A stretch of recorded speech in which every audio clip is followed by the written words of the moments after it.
it's in my head 24/7. There's nothing else I can think of. I don't think about nothing else.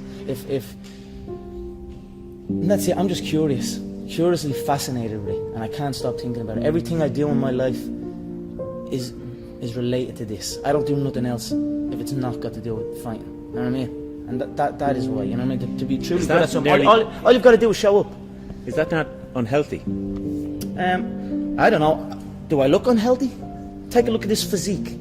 I'm in phenomenal shape, in body and mind. To me, what's unhealthy is living an unhealthy life. To me, what's unhealthy is getting up and going through the same day every day of your life, 9 to 5, in an office or in a, you know what I mean? That's unhealthy. That beats your mind. I don't work. I love what I do, and that's why I'm doing what I love. You know what I mean? That's why it's become a career for me, because I love it. I love what I do. So I don't think it's unhealthy. I feel good in my mind. I mean, it's my life.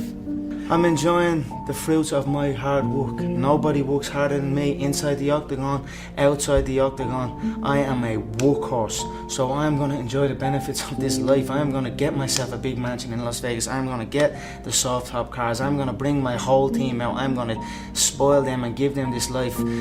Big steaks that size. We're eating every single night each. We're eating good. We're living good.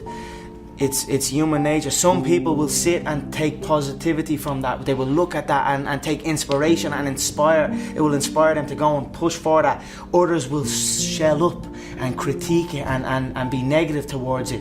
But one thing is for sure, those people will stay where they are. The people who take inspiration from it will rise up and also one day experience that life. So this is human nature. Some go one way, some go the other way. But I am enjoying my money, my hard-earned money that I have dedicated my life to. I was always getting pestered. What are you doing with your life? You're doing this, doing that. They didn't know what it was. They didn't know what MMA was. They didn't know what none of this. They didn't know I could make a career out of it. As far as they were concerned, my man and dad I'm talking about, as far as they were concerned, I was just getting into a cage and fighting with some other guy. They didn't know nothing about it. No one did, really. But I knew. You know what I mean? I knew. But and then I ended up getting a trade just to keep them quiet. Because I used to have a lot of fights with my dad. What trade did you get? I ended up getting a trade as a plumber. Literally up in the back arse of nowhere, up in the Wicklow Mountains. And funny enough, that site was one of the biggest sites in Europe. Kilternan. It was right at that skiing place. Huge. And now it's just abandoned. Now it's just deserted. So I used to go up there 5 o'clock in the morning. I was on that M50. I used to have to walk to the N4. About half an hour from my house, wait for some Limerick guy that I didn't even know. He'd drive on the M4 and I'd have to flag him down. Nightmare, yeah. 2 hours down on the M50, 2 hours back. Literally 14-hour days, and I was the first year, so I had to go and do everything. I had to go to the shop. I had to go and get this and get that. So I always had trouble with that, and I was like, this isn't for me. This is not for me. How long did you last? I lasted 18 months doing it. But it was tough, you know. It wasn't the life for me, you know what I mean. And then John said, because I was training with John as well at the time, and then John got in touch and says, I have a show. I'm running a show. I'd like to fight on it. And then that was it.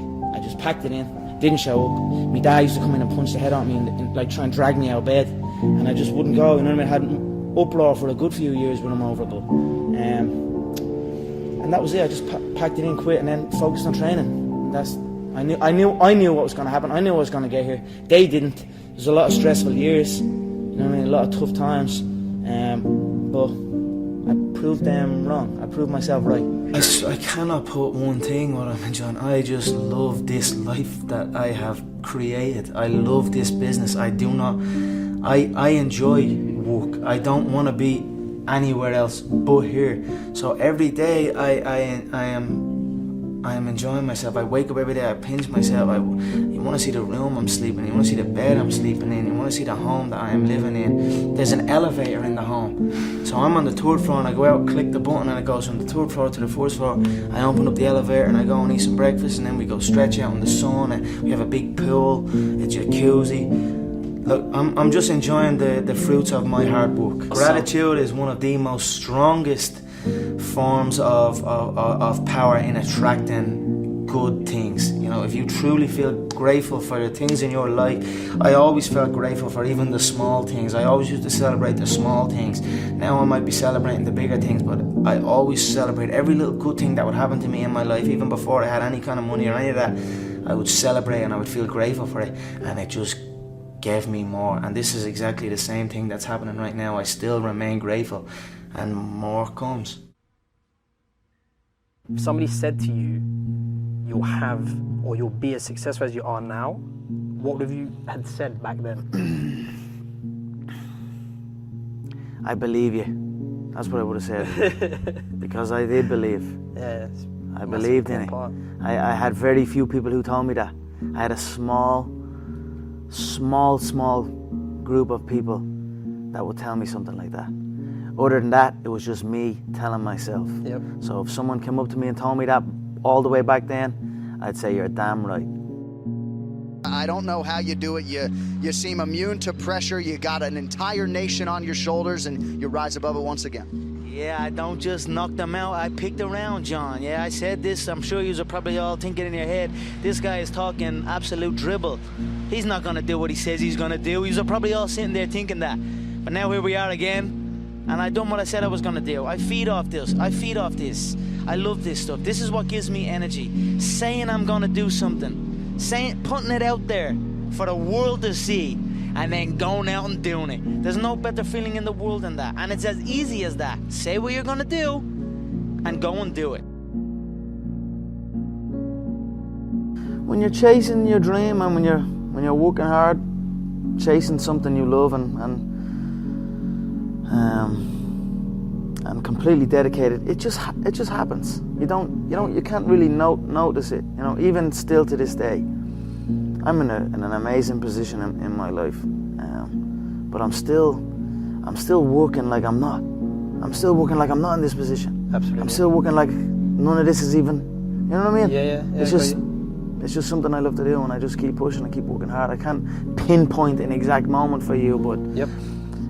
If anything, I always felt like it was happening way back then, and now it is happening, but now I almost feel like it's not happening. You know what I mean? And I want to push to something else. Absolutely. I'm always striving to push forward. So. You know, hard work pays. I put in a hell of a lot of work all throughout this build-up in the fight. I pumped out more content than anybody, more content than Fox, more content than ESPN, more content than BT Sport, more content than everybody on the Mag Live on my own channels. You know what I mean? I'm a workhorse from all angles, not just in the gym, but I'm building this media empire now myself, and we pumped out the content. I'm very proud of how it went.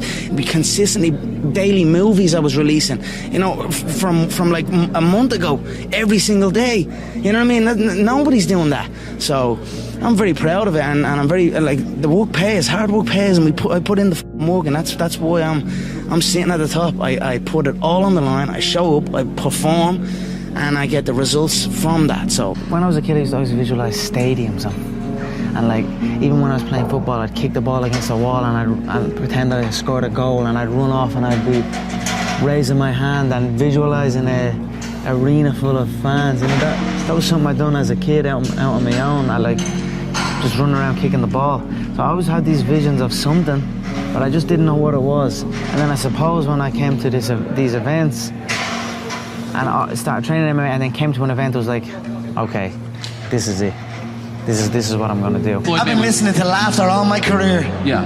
I've been listening to them laugh my whole career. They've been laughing. What? An Irishman win a Cage Warriors world title? Hell no. You serious? An Irishman? An Irishman win a fight in the UFC? Hell no. Laughs all around. Okay, you gotta win. Now he wants to win a world title? Hell no, he's all talk, he's all hype, he's a joke. Laughter all around at the Joker. Then the Joker goes and wins the world title. Now he wants to win a second world title. More laughter. Listen, I don't know, the sound of laughter and the sound of doubt motivates me. So I'm enjoying that. I seek that. I don't feel no doubt or I don't feel that going to fighting any of these other UFC bums right now. They need to rise up. Right now they're down there. I've got this situation where people are truly doubting me, like they doubted me at the very, very beginning. And that's motivating for me. That's what's going to drive me to the gym when I need to go to the gym.